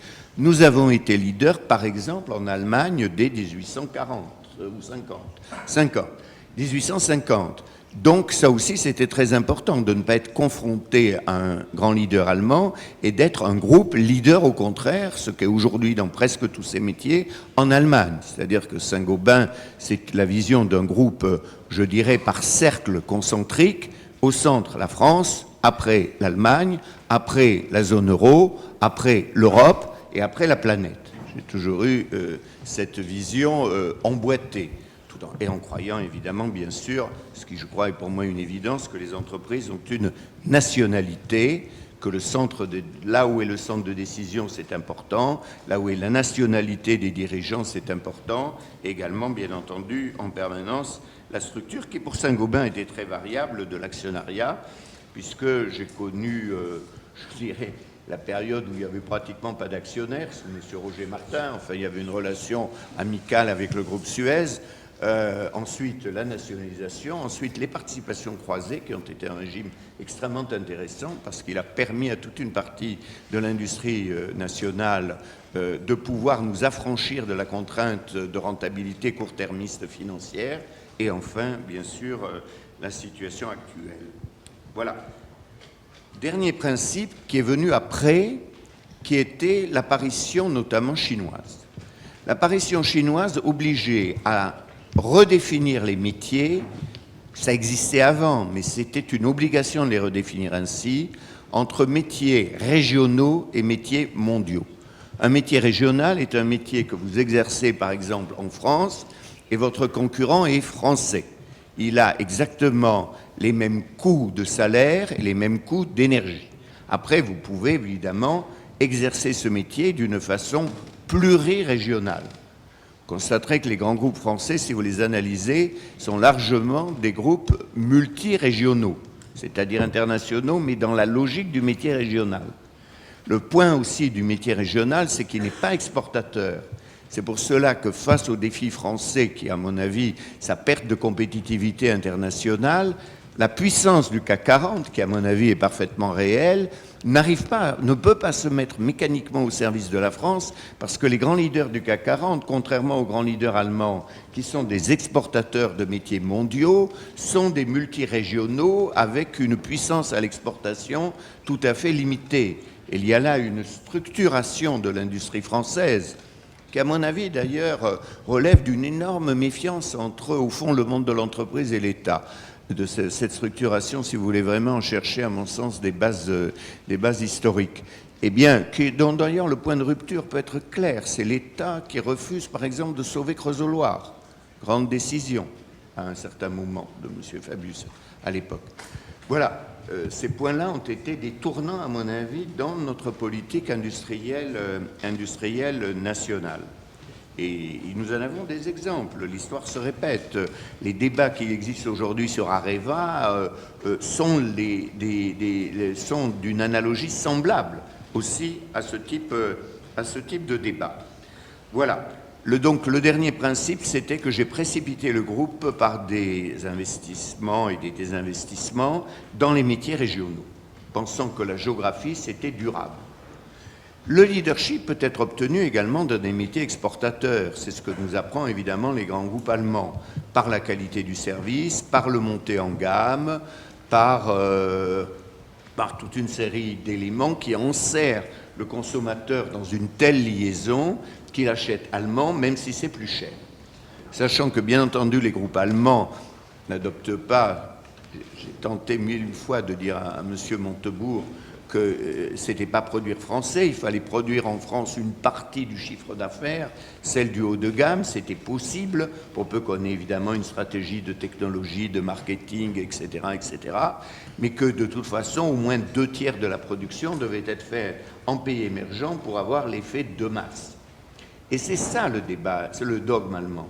La cogestion en Allemagne, ce n'est pas un problème social, c'est aussi un problème d'unité nationale autour du sol allemand.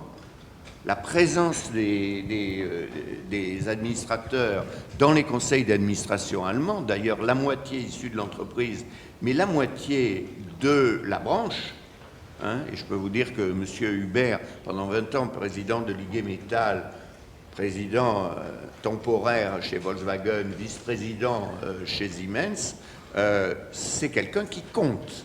Hein, c'est lui qui compte autant que l'influence de l'Assemblée générale des actionnaires dans les décisions tant sur les stratégies que sur les hommes en Allemagne. J'ai été 5 ans administrateur de Siemens et j'ai vu ça de près. Voilà. J'en viens maintenant au dialogue social. 2 grands principes. D'abord, un principe de l'importance du dialogue social. Je suis allé tous les ans, 3 ans devant le comité d'entreprise, jamais pour parler de problèmes sociaux, toujours pour expliquer la stratégie. Fondamental également, non pas les licenciements, parce que quand j'étais directeur général, j'étais amené à licencier un tiers de l'effectif presque français, mais en reclassant une énorme partie. Il faut bien dire que quand je suis devenu directeur général en 82, pour une raison qu'on pourrait expliquer, toutes les sociétés françaises importantes du groupe étaient en perte. Il n'y avait pas une seule qui n'était pas en perte. Par conséquent, nous avons eu 4 ans pour rétablir la rentabilité, ce que nous avons pu faire par ces restructurations, par des investissements de productivité, parce qu'en effet, pendant un temps, on n'avait pas licencié. En fait, par crainte de l'arrivée du programme commun et de la nationalisation, ce que nous avons eu, on s'est retrouvé un peu, on avait commencé un tout petit peu plus tôt, mais pas beaucoup plus tôt, et on s'est retrouvé avec des problèmes, mais qui étaient tout à fait solvables. Nous avons prouvé dans Saint-Gobain qu'ils étaient parfaitement solvables.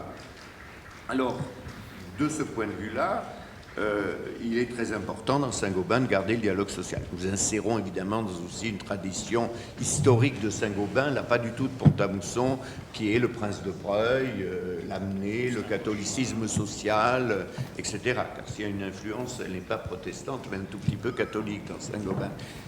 Voilà. Encore qu'aujourd'hui, évidemment, nous sommes complètement laïcs, si je puis dire. Voilà, le dialogue social est au cœur de Saint-Gobain. J'ai géré comme le patron d'une entreprise allemande. Je n'ai pas géré comme un patron d'entreprise anglo-saxonne. Et j'ai pu le faire. Et ça a été pour moi fondamental. Pour les cadres dirigeants également, promotion interne systématique. Nous n'avons pas l'habitude d'aller à l'extérieur pour chercher nos cadres dirigeants et faire appel à des chasseurs de tête quand se pose un problème. Nous formons un noyau longuement nourri dans l'entreprise. Les changeons de secteur à secteur pour qu'il n'ait pas la tentation, si je puis dire, comme un aviateur de défendre l'aviation ou un marin de défendre la marine nationale. Pour nous, il faut qu'il soit Saint-Gobain. Saint-Gobain. Nous avions 2 formules, en tout cas j'employais 2 formules. Nous devons être des entrepreneurs solidaires. Et la deuxième formule, c'était nous devons avoir une convivialité tribale. Voilà les 2 formules que pour ma part, j'aimais bien comme formule directrice dans le groupe. J'ai toujours arbitré pour les jeunes. Quand j'avais un choix entre quelqu'un où j'hésitais, je faisais le choix des jeunes.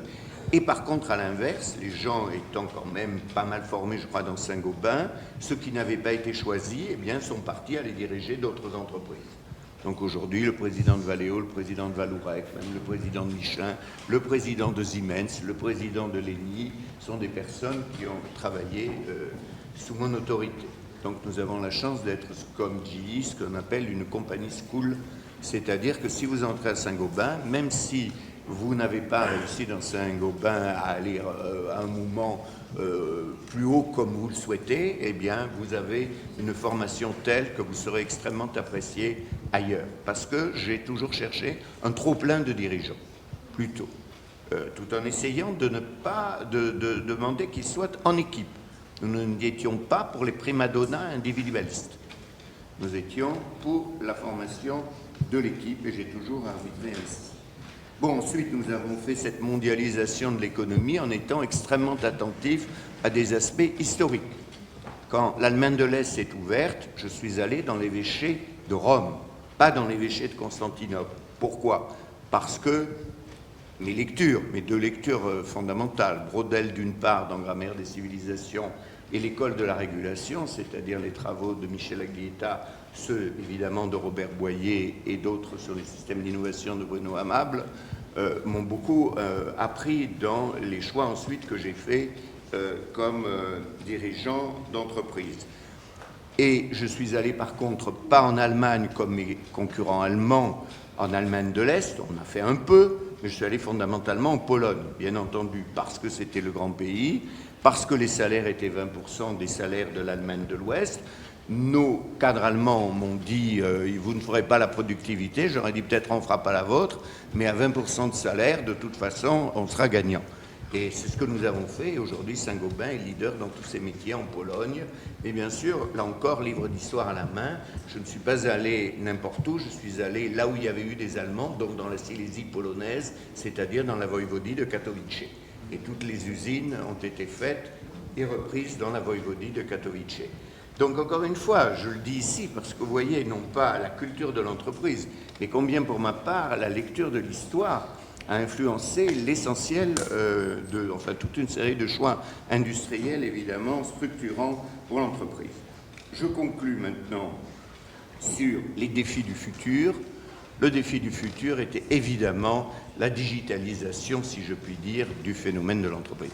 Je crois, et je le dis, moi j'ai eu à préserver Saint-Gobain de la mondialisation et notamment de la concurrence des pays émergents, entre guillemets, d'en profiter et de protéger Saint-Gobain, pour être faire simple, des Chinois. Alors que bien deux groupes, je crois, ont des problèmes redoutables, je ne veux pas en citer ici, face à la concurrence chinoise. Le défi, disons, de la digitalisation me paraît être un défi qui va changer la culture de l'entreprise, sa structure de façon encore plus profonde. Ça me paraît absolument clair. Nous en parlons beaucoup avec mon successeur, avec la façon dont il est en train de faire évoluer le groupe à cet égard. J'espère pour ma part réussir à écrire un livre que je suis en train dont je rassemble les éléments sur les avantages comparatifs, si je puis dire, des startups aux grands groupes, ou en gros comment les grands groupes doivent muter pour véritablement arriver à faire face à ce défi-là. Et je pense que ça va leur poser toute une série de problèmes, dont le plus important est la rupture de génération au sein de l'entreprise. C'est ça le problème et la façon dont vous arrivez à ne pas casser l'entreprise, mais tout de même à réussir à la faire muter à la vitesse du défi que peuvent vous poser des startups. Sachant que ce défi, évidemment, peut être complètement différent suivant les métiers. Mais je crois que c'est vrai que l'on va aller vers une gestion différente, beaucoup plus d'autonomie au sein de l'entreprise, beaucoup plus de gestion par projet que de gestion par structure. Enfin, il y a beaucoup de choses à dire, il faudrait faire pratiquement une conférence sur ce sujet, mais enfin, nous sommes tous extrêmement conscients que c'est la façon dont les groupes vont se digitaliser, entre guillemets, pour parler de tout cela, qui va être la fantastique mutation du futur. Et nous serons encore là quelques années de plus, et dans le CAC 40, ce que nous avons été depuis notre création, car Saint-Gobain est dans le CAC 40 depuis sa création, alors que bien d'autres ont changé. Je ne crois pas à la mort, si je puis dire, schumpeterienne des grands groupes, mais je crois à leur mutation principale. Et pour conclure, j'ai appliqué une formule que d'autres, mais que pour ma part j'avais citée dès 1969. Donc vous voyez que ça avait beaucoup marqué ma pensée. C'est le prince Salieri dans Le Guépard. Il faut que tout change pour que tout reste pareil. Bon, c'est une formule très employée, mais c'est celle qui a guidé toute mon action, avec évidemment, vous le sentez certainement, beaucoup de passion pour Saint-Gobain, beaucoup de respect pour les hommes et les femmes avec qui nous avons pu tenter cette aventure. Merci.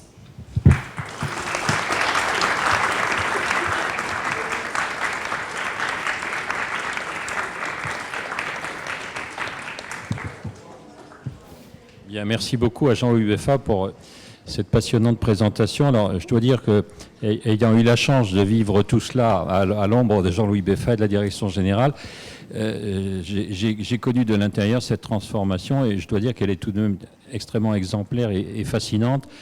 On est parti d'un Saint-Gobain au moment de l'OPA de M. Ribot contre Saint-Gobain, un Saint-Gobain démonétisé, qu'on attaquait sur ses modèles de gestion, ou plutôt sur son absence de modèle de gestion. Une fusion exemplaire de la France pompidolienne des années 70, mais dont les visées stratégiques ont été perturbées par les crises économiques, notamment les crises pétrolières, d'où le fait que les filiales françaises n'étaient plus rentables, n'étaient plus performantes. Et je peux témoigner que j'ai assisté à toute cette réorientation stratégique à partir des années 82 que Jean-Louis Beffat vous a si bien expliqué. Mais surtout, la leçon à retenir, c'est que comme les principes sont bons, tout cela continue. Et je crois que c'est très important pour notre sujet d'aujourd'hui. Est-ce que la salle a quelques questions avant que l'on se disperse ? Je crois que Jean-Louis Beffat doit nous quitter très vite maintenant. Bonjour, je me demandais, le fait en fait de parler de culture d'entreprise, sachant que en général le but de l'entreprise est avant tout de faire du profit d'une certaine manière et de et de rester en place en fait en quelque sorte. Est-ce qu'il n'y a pas le risque derrière d'une certaine instrumentalisation de la culture, et est-ce que le fait que la culture soit l'humain passe en second plan vis-à-vis de est-ce qu'il n'y a pas une contradiction au sein de cela? Je ne sais pas si je suis bien clair, mais Vite fait, je crois qu'on n'a pas le temps. Oui, enfin c'est une question qui parcourt tous les débats sur la culture. Je pense que c'est intéressant l'étude sur les 19 entreprises, c'est-à-dire que celles qui durent et qui développent une culture sont celles qui justement pensent la culture sans l'instrumentaliser. C'est-à-dire qu'elles développent des outils pour arriver à faire que l'entreprise qui doit gagner de l'argent gagne de l'argent, mais pas à n'importe quel prix ou pas au prix de mettre certaines personnes dans des situations d'inconfort. Donc elle crée du sens, premier point. Et le deuxième point, c'est que c'est assez intéressant de voir qu'il y a des gens qui ont fait ce que vous avez fait. Il y a eu pas mal de courants de consultants qui se sont développés pour faire des kits de prêt-à-penser pour la culture ou des bibles de valeur, etc., souvent inspirés par des modèles américains. Ça ne s'est pas très bien passé en Europe et ça s'est encore moins bien passé en France. Moi, je me rappelle chez Usinor de gens à qui on expliquait, parce qu'un cabinet de consultants et de communication avait fait la liste de leur culture, on revenait les voir en leur disant « Donc votre culture, c'est ça ?» Ils disaient « Mais non, c'est pas ça, c'est pas que comme ça, etc. » Et ça ne se passait pas bien, y compris dans les résultats financiers. Voilà. Juste un mot vis-à-vis de ce problème entre la culture de l'entreprise et les impératifs de rentabilité. Juste un point concret, c'est le conseil d'administration de type allemand. Parce que dans le conseil d'administration de type allemand, c'est pour ça que je crois beaucoup au conseil d'administration comme organe, disons, extrêmement directeur dans l'entreprise par opposition à un modèle de domination totale de l'Assemblée générale, qui est le modèle pour moi libéral financier. Si vous replacez le pouvoir au sein du conseil d'administration, comme il est de facto en Allemagne, vous avez la confrontation des représentants du capital qui sont là pour appeler sans arrêt, évidemment, les intérêts d'actionnaires. Vous avez le management qui est à la fois responsable parce que c'est lui qui fait la communication financière, qui est importante vis-à-vis du cours de bourse, mais qui est aussi là pour être le détenteur de la culture de l'entreprise dans sa proposition stratégique. Et puis vous avez le personnel qui est détenteur de l'intérêt des travailleurs et deuxièmement également de la culture de l'entreprise qu'ils incarnent. Quand vous avez ce système-là, vous avez au sein du Conseil débat, puis ensuite en Allemagne un état d'esprit de compromis, de consensus qui arrive à faire le compromis dont vous parlez. Oui. Mais moi, ma question va tomber parce que pendant 1h30, vous n'avez pas parlé des actionnaires. Vous venez seulement d'en parler, Monsieur Beffard, c'est tout. J'ai pas de question particulière. Je crois, si vous voulez, en plus, que c'est en respectant la culture de l'entreprise et en faisant une entreprise qui est pour le long terme, pour la durée, très sincèrement, que vous servez les actionnaires. Je veux dire une chose aussi. Pour moi, désormais, nous ne sommes plus dans un monde, et ça, c'est dans mon dernier ouvrage que j'essaye de développer cela, qui est apparu, Les clés de la puissance. Nous ne sommes plus dans un monde dans lequel les compagnies sont en concurrence avec des règles du jeu comparables. Ça, c'était le monde dont nous avons hérité par la domination intellectuelle américaine après-guerre. Aujourd'hui, nous sommes vraiment, quand vous voyez la Chine, quand vous voyez le Japon, quand vous voyez énormément de choses, nous sommes dans un monde de concurrence entre États à partir de champions nationaux. Je pense que nous sommes, si jamais vous adoptez ce modèle-là de compréhension de la planète, du point de vue de la bataille inter-entreprise, dans un monde où les biens et services fonctionnent, eux, librement. Hein. Et je crois qu'il faut distinguer, moi je suis totalement pour la nécessité absolue, avec quelques limites antitrust que vous voulez ou stratégiques, mais je suis pour vraiment le libéralisme complet de circulation des biens et des services, sauf pour le capital. Car derrière le capital, il y a le pouvoir. Et le pouvoir, ce n'est pas une marchandise. Et par conséquent, je crois que vous voyez jusqu'où je veux aller, jusqu'à l'actionnaire, et là où je m'arrête. Oui, ma question était juste à propos des secrets. Est-ce qu'on ne pourrait pas rajouter comme secret de la longue durée la résistance au marché financier et la résistance peut-être à l'État français ? Je crois qu'il ne faut pas en faire un principe. Hein.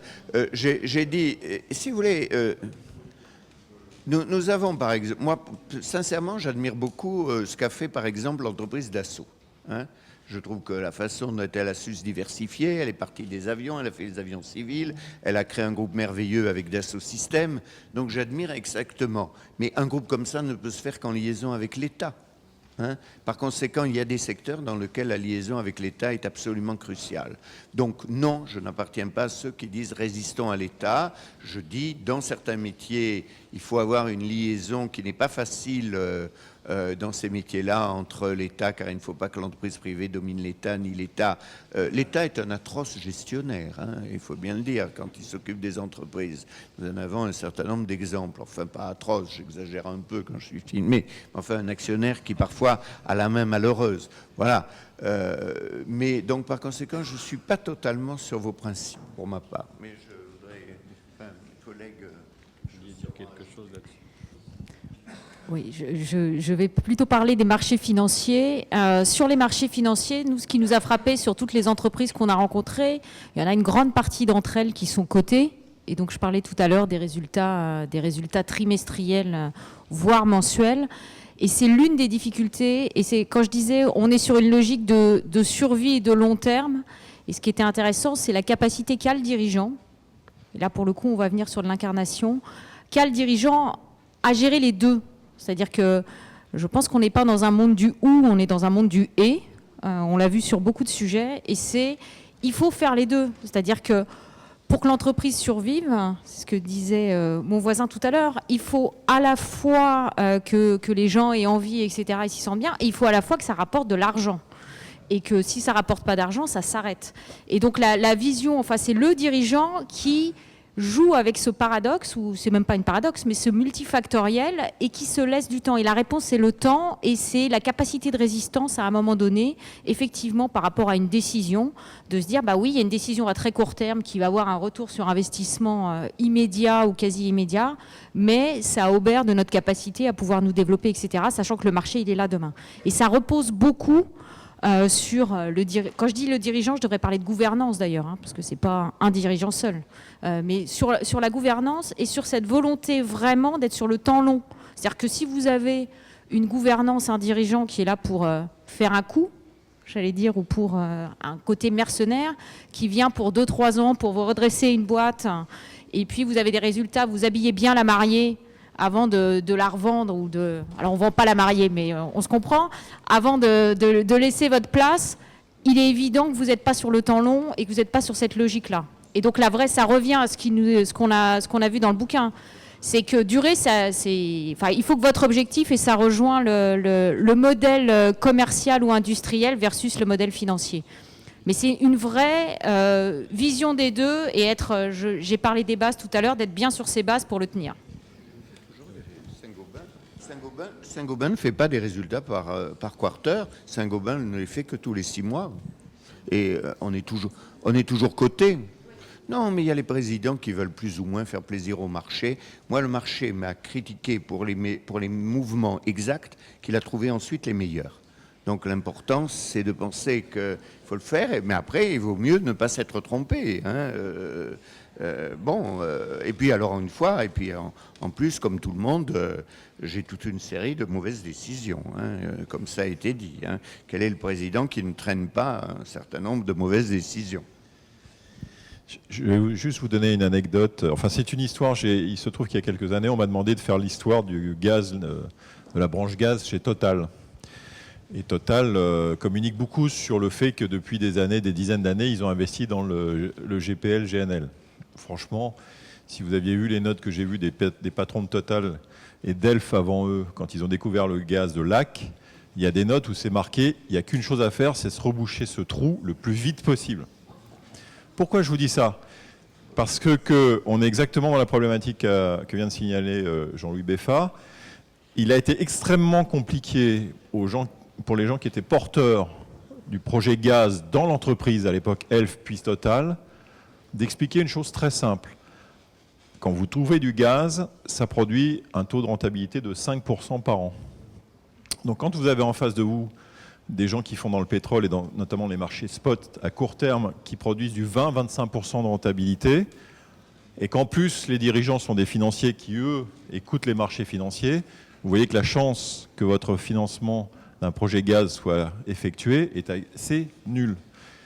Ce qui a été déterminant, c'est que les gens du gaz ont expliqué que c'est 5%, peut-être, mais c'est sur 45 ans, garanti. Et donc, les dirigeants ont pris leurs calculettes, y compris les financiers, et ils se sont rendus compte qu'avoir une rente de situation qui produit du 5% net sur 40 ans, vous connaissez votre banquier comme moi, forcément, ça fait beaucoup de liquidités, beaucoup d'argent. Et c'est à ce moment-là que la logique des actionnaires a été un peu mise de côté au profit d'une prise de risque qui était a priori pas évidente. Donc vous voyez que les catégories de la culture des dirigeants et des rapports avec les actionnaires jouent aussi. Merci, je crois qu'on s'en tiendra là pour le mot de la fin, car l'heure a tourné. Merci beaucoup de votre attention. Et merci à nos conférenciers, dont vous avez vu que les exposés étaient extrêmement complémentaires. Donc nous sortons de cette salle bien éclairés sur le sujet. Merci à vous tous.